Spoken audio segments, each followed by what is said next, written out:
पाकिस्तान समझ ले 3 बार घर में घुस करके मारा है।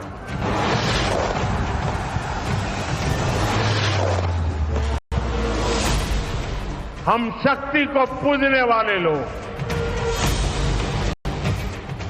हम महिषासुर मर्दिनी को पूजते हैं। बंगाल टाइगर की धरती से 140 करोड़ भारतीयों का ऐलान है। ऑपरेशन सिंदूर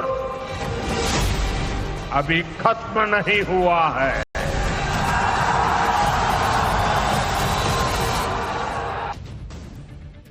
प्रधानमंत्री नरेंद्र मोदी बार बार अलग अलग मंचों से ये कह रहे हैं कि ऑपरेशन सिंदूर खत्म नहीं हुआ, यानी पाकिस्तान में बैठे आतंकियों का पीएम मोदी कभी भी सरप्राइज टेस्ट ले सकते हैं।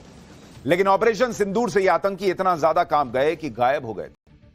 पाकिस्तान की सेना ने इन्हें बिल में छुपा दिया था कि अंदर रहो, कभी भी कोई मार के चला जाएगा। ये बिल में दुबक गए थे। ना हाफिज सईद दिखता था, ना मसूद अजहर दिख रहा था। मसूद अजहर का तो पूरा परिवार मर गया, तो भाई ने चिट्ठी लिखी और कुछ नहीं कर पाया। वो आतंकी कहीं का। जब खुद कैसे निकालने के लिए पीएम मोदी ने जो प्लान बनाया था, उसमें अब ये आतंकी ट्रैप होते दिख रहे हैं। ऑपरेशन सिंदूर की स्ट्राइक में लश्कर और जैश के जो आतंकी बच गए, वो फिर से एक्टिव हो रहे हैं। और इसलिए आप देखिए कि न्यूक्लियर टेस्ट की सालगिरह पर जहां पाकिस्तानी फौज की सुरक्षा में आतंकवादी खुलेआम भारत के खिलाफ जहर उगल रहे थे। और ये देखिए, ये जो आपको ऐसे मुट्ठी किया हुआ दिख रहा है आदमी, दाढ़ी वाला, बड़ी दाढ़ी वाला, ये सैफुल्लाह है, जिसने पहलगाम में आतंकी हमले का मास्टरमाइंड है ये। और उसके बगल में जो बैठा हुआ है, उसको भी बहुत गौर से देखिए। ये हाफिज सईद के लश्कर तैयबा का डिप्टी चीफ सैफुल्लाह कसूरी तो बैठा ही है, एक साइड पे तलहा सईद बैठा है। यह हाफिज सईद का बेटा है जो चश्मे वाला बैठा हुआ है। यानी हाफिज सईद का बेटा भी निकल कर आ गया, सैफुल्लाह भी निकल कर आ गया। और दूसरी साइड पर जो शख्स बैठा है, वो पाकिस्तान के पंजाब असेंबली का स्पीकर मोहम्मद अहमद खान है। आप देखिए, जो नरेंद्र मोदी कह रहे हैं ना कि अब वहां के आतंकी, वहां की सेना, वहां की सरकार, इनको हम अलग करके नहीं देखेंगे, ये उसका सबूत है। हाफिज सईद का लड़का बैठा हुआ है वहां पे, सैफुल्लाह बैठा है, और स्पीकर पंजाब असेंबली का वहां साथ में बैठा हुआ है। पाकिस्तान के इन आतंकियों पर एक बहुत बड़ी ब्रेकिंग न्यूज भी आ गई है। पहलगाम हमले का मास्टरमाइंड सैफुल्लाह मंच पर आकर धमकी दे रहा है। आतंकी सैफुल्लाह ने प्रधानमंत्री नरेंद्र मोदी को जान से मारने की धमकी दी है। पाकिस्तान में खुलेआम रैली करके आतंकी सैफुल्लाह प्रधानमंत्री मोदी को धमकी दे रहा है। आतंकियों की रैली में पीएम मोदी को जान से मारने के नारे लग रहे हैं वहां पर। यह है पाकिस्तान की सच्चाई। वहां का आतंकी, पहलगाम हमले का मास्टरमाइंड सैफुल्लाह मंच पर आकर प्रधानमंत्री नरेंद्र मोदी को मारने की धमकी दे रहा है। सुनिए पहलगाम हमले का मास्टरमाइंड आतंकी सैफुल्लाह क्या कह रहा है पीएम मोदी के बारे में। यहां तो हम सैफुल्लाह पाकिस्तान में बिल से बाहर आ गया और मंच पर खड़े होकर कह रहा है कि जब हम लड़ेंगे नरेंद्र मोदी से तो उसको मुर्दा कर देंगे। ऐसे तो बताता कि मैंने कुछ किया नहीं, मैं तो बहुत आम आदमी, छिपा दिया गया था, यह बात भी वो कबूल कर रहा है।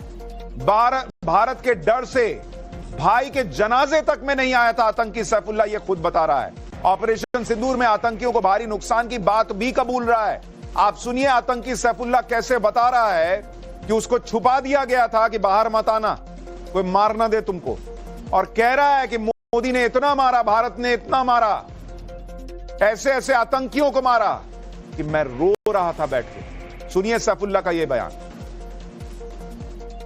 मुझे आदत नहीं मिल रही थी भी कर सकते हैं कि पाकिस्तान को मौका ही ना मिले, शायद उधर पीओके सीधे भारत के पास आ जाए, क्योंकि नरेंद्र मोदी का मिशन पीओके चल रहा है भाई।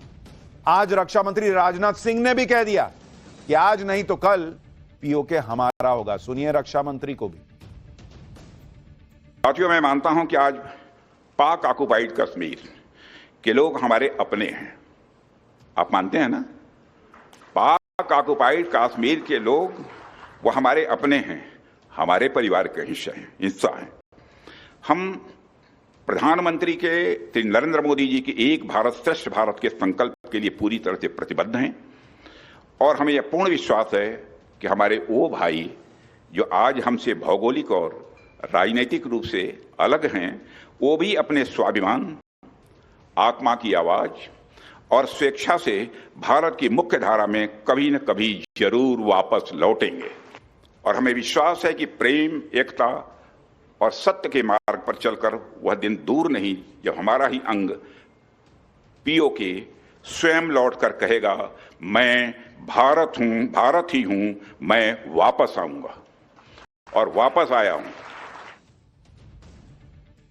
पीओके को वापस लेने को लेकर कोई डाउट नहीं होना चाहिए, क्योंकि भारत के संविधान में साफ साफ लिखा है कि पूरा जम्मू कश्मीर भारत का हिस्सा है और इसमें पीओके भी शामिल है। इसलिए भारत का संविधान जम्मू कश्मीर के साथ पीओके के लोगों को भी भारतीय नागरिक मानता है। साल 1994 में संसद में प्रस्ताव पास करके पीओके को भारत का हिस्सा मानकर इसे वापस लाने को राष्ट्रीय नीति बनाया गया। पिछले साल परिसीमन के बाद जम्मू कश्मीर असेंबली में 114 सीटें हो गईं, जिसमें से 24 सीटें पीओके के लिए रिजर्व रखी हुई हैं। रक्षा मंत्री राजनाथ सिंह ने भी इशारों में पाकिस्तान को समझा दिया है कि ऑपरेशन सिंदूर के पहले पार्ट में ही भारत चाहता तो बहुत कुछ कर सकता था, लेकिन अभी होगा। भारत बहुत कुछ कर सकता था, लेकिन जो नहीं हुआ वो आगे कभी भी हो सकता है। नरेंद्र मोदी इसके लिए पूरी तरह से भारत को तैयार कर चुके हैं। एक एक भारतीय चाहता है कि पीओके को अब पाकिस्तान से ले लिया जाए और इसका वक्त भी आ चुका है। इसलिए आप यह देखिए कि भारत के सेना प्रमुख उपेंद्र द्विवेदी जब संत स्वामी रामभद्राचार्य जी से मिलने उनके आश्रम पहुंचे तो रामभद्राचार्य जी ने सेना प्रमुख से गुरु दक्षिणा में पीओके मांग लिया। सुनिए रामभद्राचार्य जी को उन्होंने क्या बताया। विजयी सेना प्रमुख का सम्मान करने में मुझे भी बहुत बड़ी गौरव की अनुभूति हुई। उन्होंने मुझसे वही उसी मंत्र की दीक्षा ली जो मंत्र सीता जी ने हनुमान जी को लंका के विजय के लिए दिया था। मैंने भी उनसे पीओके की दक्षिणा मांगी कि पाक अधिकृत कश्मीर हमें मिलना चाहिए। उन्होंने कहा निश्चित मिलेगी आपको दक्षिणा। पाक को कुछ नहीं संदेश क्या दूं पाक को? कुत्ते की पूंछ कभी सीधी होती क्या? आगे अगर हमला करता है फिर कोई आतंकवादी घटना बस तब देना चाहिए। उचित सबक हो, तब नक्शे से मिट जाएगा। पीओके को लेकर रामभद्राचार्य जी जो बात कर रहे हैं वो पूरे भारत के मन की बात है। नरेंद्र मोदी अब इसमें मिशन मोड में लगे हुए हैं, लेकिन हमारे यहां विपक्ष ये देख देख कर परेशान है कि नरेंद्र मोदी की लोकप्रियता क्यों बढ़ रही है। ऑपरेशन सिंदूर के बाद आज पीएम मोदी पहली बार बंगाल और बिहार के दौरे पर गए। बंगाल में उन्होंने रैली की, पटना में उनका रोड शो हुआ। इस रैली और रोड शो में जो भीड़ उमड़ी उसे देखकर विपक्ष भी दंग रह गया होगा, क्योंकि बिहार और बंगाल वो राज्य है जहां इसी साल बिहार में और अगले साल बंगाल में चुनाव होना है। इसलिए आप देखिए कि जब आज पीएम मोदी बंगाल पहुंचे तो ममता बनर्जी ने पीएम मोदी को घेर लिया। ममता बनर्जी क्या कह रही हैं सुनिए, फिर बताता हूं कि असदुद्दीन ओवैसी ने ऐसा क्या कर दिया कि विपक्ष को पिन लग रहा होगा। आवेदन करता हूं prime minister of this country and is presence of him his minister said like operation Sindoor they will do the Bengal operation also, operation of Bengal. I challenge them, if they have the guts, you go election for tomorrow. We are ready and Bengal is ready to accept your challenge. Bengal में ममता बनर्जी परेशान है, बिहार में Lalu and family परेशान, पूरे देश में कांग्रेस परेशान कि नरेंद्र मोदी का जलवा ऑपरेशन सिंदूर के बाद तो और बढ़ गया। पब्लिक मोदी मोदी कर रही है।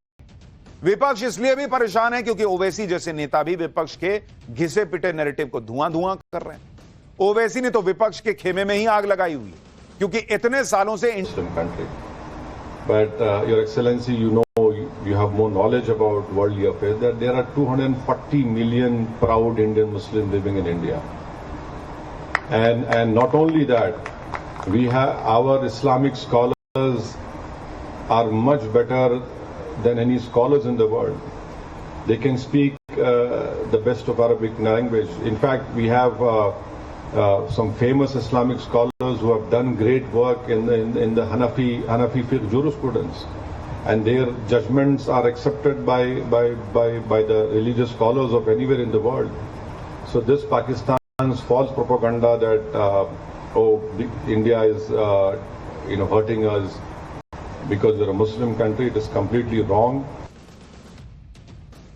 आप सोचिए कितना strong message Asaduddin Owaisi Muslim countries में खड़े होकर दे रहे हैं, क्योंकि पाकिस्तान तो कहता है, लेकिन पाकिस्तान की इस पैतरेबाजी पर ओवैसी ने जबरदस्त स्ट्राइक कर दी। ओवैसी ने डिटेल में बताया कि क्यों पाकिस्तान से बात करना दीवार में सिर फोड़ने जैसा है। सुनिए ओवैसी को। Pathankot happened after my Prime Minister went to Pakistan uninvited, and I want to put it on record, I was the one who criticized him for going over there. There were many opposition parties who criticized why did my Prime Minister went uninvited from Afghanistan to Nawaz Sharif's place, but our air base was attacked and we lost many personnel over there.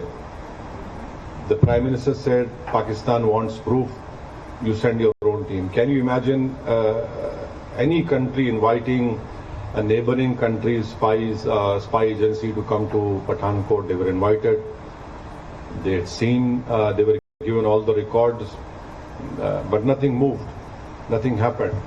So this talk of, oh, why don't you speak to Pakistan? Who do we speak to Pakistan? Asaduddin Owaisi गजब प्रतिनिधित्व कर रहे हैं इस वक्त भारत का, और वो जाकर दुनिया को किस पाकिस्तान से बात करें भाई। नरेंद्र मोदी पाकिस्तान गए,